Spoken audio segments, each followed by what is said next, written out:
Төхөөрөмжийн тохиргоог устгаж, үйлдвэрийн горимд шилжүүлэх. Хэрэв таны төхөөрөмж гацах эсвэл удаан болсон бол төхөөрөмжийнхөө тохиргоог шинжилэн үйлдвэрийн горимд шилжүүлээрэй.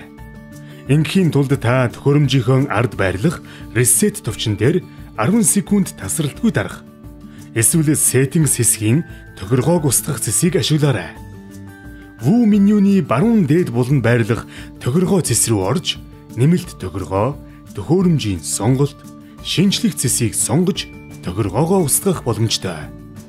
Төхөөрөмжийн тохиргоог устгасан бол та Gmail, View аккаунтаа дахин эхнээс нь тохируулах шаардлагатай болно.